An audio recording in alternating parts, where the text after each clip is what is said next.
để cho má chín nào chỉ tới đến chỉ tao muốn nó xuống nữa.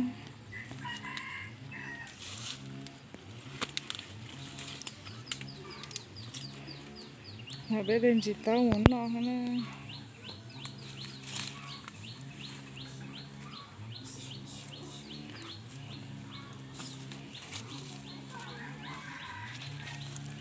Cái này thì có đến đá nè. Bây giờ coi rồi cũng chỉ tao sẽ nó cho tao nó xin chữ cơ ha. Nó chịu vai nhủ nó chê cái tao có chi chê tao nó rong cơ. Còn nó này con này là cá chích tao nữa. À chị, mẹ thì hổ vào hổ em mua chuẩn chị tao hổ nào mới đây cho này em thu van nản đá nè. Đây này có ta chị mới đây cho nản thu van đá. Này tao lắng rồi. Nhìn sai đây à? Ok chỉ số cô có chị ô đây sót đây mà. Nó ít luôn chị đây mua chưa này đâu mua chị. Ôi rồi coi tôi mua ba sữa cua này chỉ đây ba sữa cua cho 1 kg nó. Đây này. Đó, đây luôn nó ha.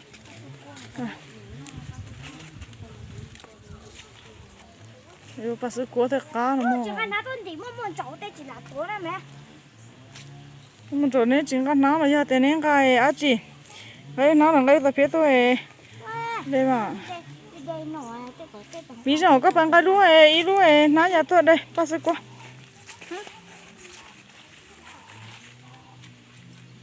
Nếu chỉ có tụi bà sống nó lòi đây cho số nó có sai số nó. Nếu chỉ nó tròn thế nè. Tròn ta cho tay rồi. Chế có lòi so tụi bà sống đúng không? Mỗi plư có tao không? Tôi plư tao không? Lòi mẹ nó sẽ sầu tao rồi. Đúng chỉ tao mòn đấy nè. Có chỉ bọn đó. Bỏ lo. Chỉ mà chỉ nó chế ta chỉ biết tôi đến chỉ tao muốn nó. Ô chị mì mà ơi, ông chị nhớ bữa tối một tối theo. Mình sao bạn đây mình sao? Ok tao có. Chị có. Bữa đấy ông chị tao bảo mình sao vậy? Ông chị tao có bữa có.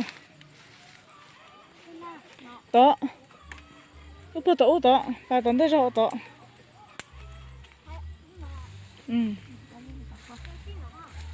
Đây có cá rồi. Ô, chị tao cho đây chị tao kia rồi.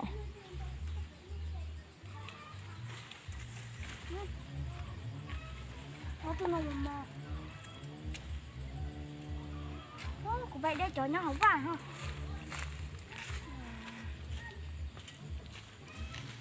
Bài hỏi ba coi tìm khi hỏi ba coi tìm một sáng hỏi ba coi. Cứ nghe chỗ ba coi này, tới đây ông chị sẽ số nè. Của đây là chỗ nó mà có 9 tàu hơn chơi xong nó rõ trong cửa. Cho có chơi có cuốn nhung thôi tàu xưa. Chỉ mà nhờ ôi con mày khối rong. Nhá có nói nhá ôi rong à. Trong chơi có cuốn nhung bé lo cho chơi chỉ chơi rõ chơi tôi 9 tàu hơn tàu. Ô đó chỉ cho cá. Gì nhá. Ôi nhà chàng có nói ra mấy người mới đu tam bộ đi à.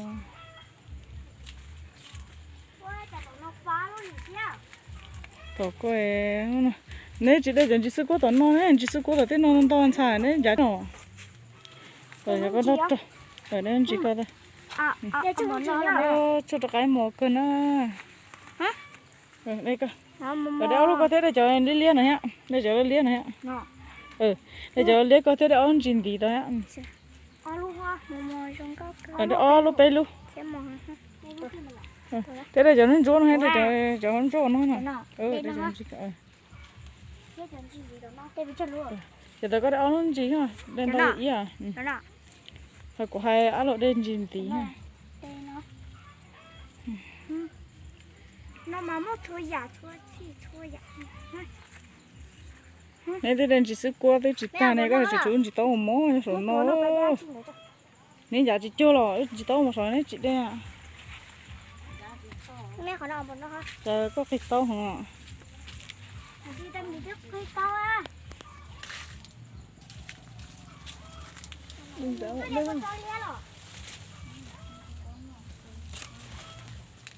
Ayo bông một lỗ cũng chỉ tao khơi. Không mất rồi. Cái chỗ nó chuối tao đi mà rồi. Nó làm mặt sạch cũ cơ nó mà chỉ là lỗ nó cho nó cho mắm cha rồi chả tôi thích ba hết rồi. Đây. Ở đây ở bên luôn gì anh không biết tao tuổi siêu tao tuổi sẽ cái nào. Thì có đây cho kỳ của nó mà có chỉ đây cho kỳ của nó nữa. Chả cũ đi cũ nó.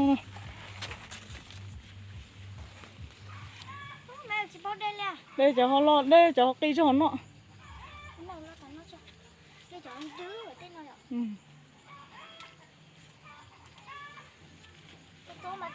Bây giờ có bao giờ đây chưa được cái gì à?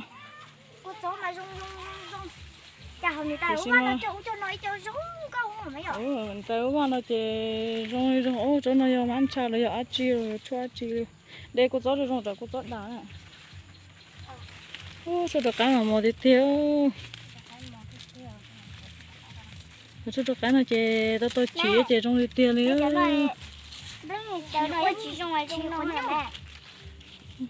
Nên chị đây cho nên đâu đi liên hơn này nên chị đây nên tiếp đây. Cho em cho đi liên hậu con nào có cho họ. Rồi cho con đưa số cái nào đây mà. Bây giờ một cái thế cá. Người ta cho cô cháu lấy chó mà cả mà dùng đi dùng. Nó nhỏ hơn cả chúng nó có chơi. Cho cô nhỏ rồi để biết gì cho nhỏ. Nó là nhỏ chính nó này. Vốn đó là to mà. Ô tao nó mới chơi nên nó tao tàn chơi tao nó chơi chỉ lấy. Ôi rau chỉ ôi tao ít tao nó xôi rồi. Thực cũng nó chơi cho số được cái luôn cho nó.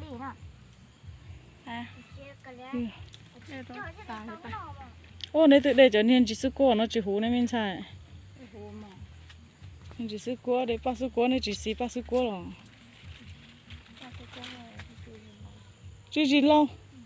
Tôi chả có nói ba sức của chỉ lâu thế à. Mẹ ở đây thấy tê cô cháu mà đi giống liền cô cháu này.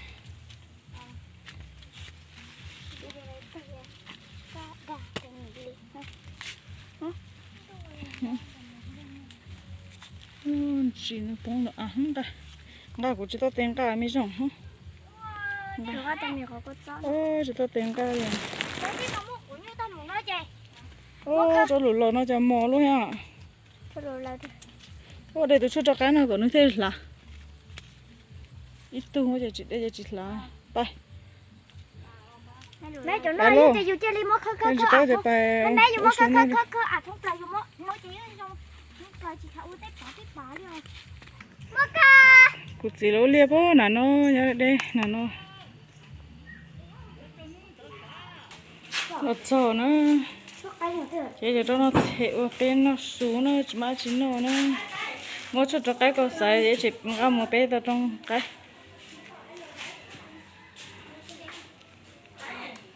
Nó chỉ có nó cá thôi. Để té chỉ thua ta nó chỉ cho nó cá chỉ tàu chỉ dùng nó. Để té chỉ thua ta chỉ tao chỉ tao nó này ha. Để cho nó chỉ áo khó chỉ lúc chơi nó chỉ tao thua ta.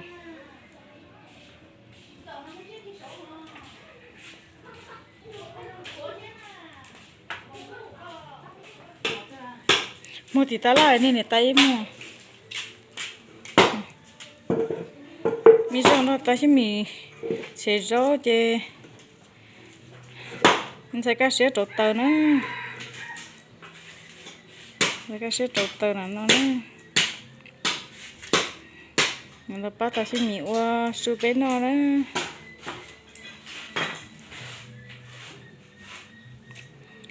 xem mà chín nó đấy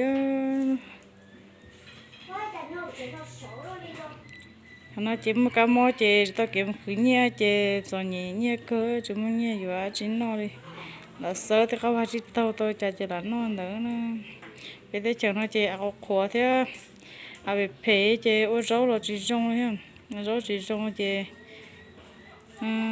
cho để có tôm chỉ sức cua thêm chỉ tao thêm nó xem mà đối chơi nó là cô chỉ chôm mỏ ha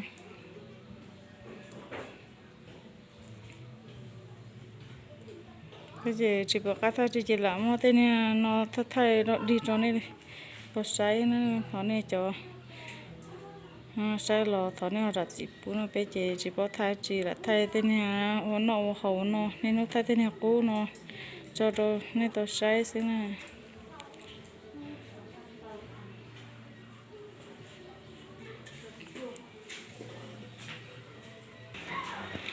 ta sợ mà sao cũ thế mà cái gì lớn nữa thế mình thấy có đồng sĩ bác sĩ rồi rồi bên nó sù nữa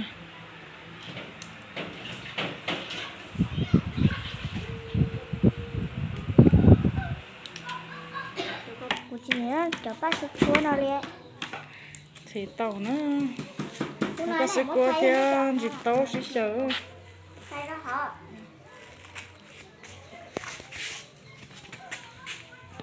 thì tàu nó chỉ trong một ký đó mi rộng quá cho nó có sông bờ treo bên trái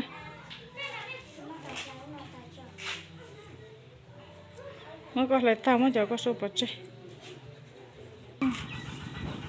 hôm nay cũng nhẹ nữa hôm nay cũng nhớ tôi mi ăn sao hả nhưng có bỏ lì đâu mẹ nó lì sao gì nấu nó chúng ta khó hả nó bơi rồi à nhà rong này ai lúc phát chủ theo lúc báo hồ chia ha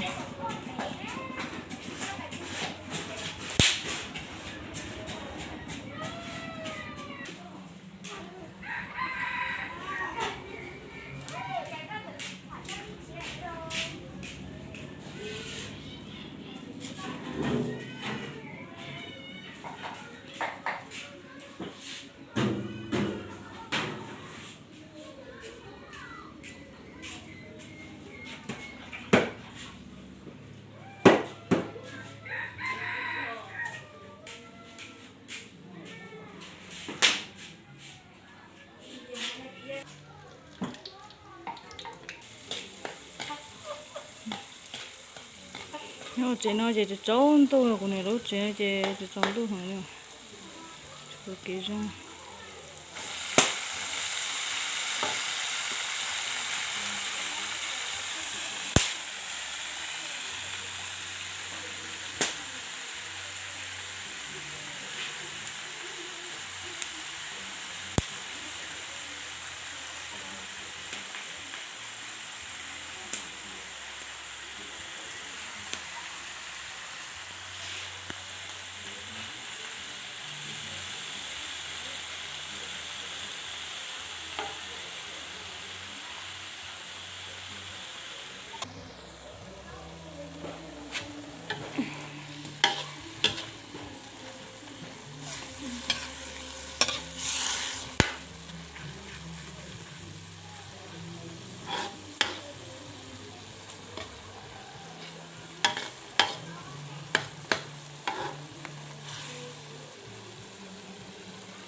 cá cơ nữa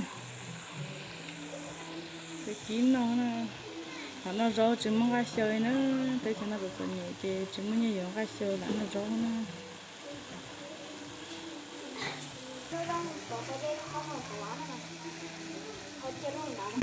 cái cá cơ nữa chỉ để cũng thay này thay từ giặt đỡ luôn liền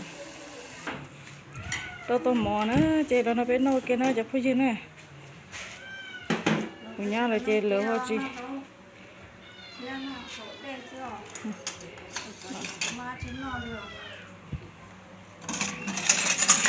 chị tao kia thì mà chạy học chị trong tôi nhưng có thay tôi có chụp vào trong cô liền nó bên nồi kia nó chặt phi chứ nè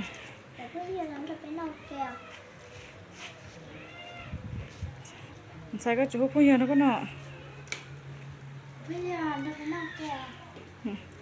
nó bên nó món nó bên nó món rồi chỉ tao kí nữa thế nó rồi đây xem nó chỉ tao thế đây thế rồi nó thường hay khó nó bên nó món ok nó chẳng phải gì nữa cái chuyện nó món đâu đi xưa của nhau là chỉ nhau ta số của nè chỉ cán nó của nè chỉ sán nó chỉ bên nó sao để chỉ nhau ta thì là phải oshita thì phải lại oshita chỉ số bé xưa bé chờ xưa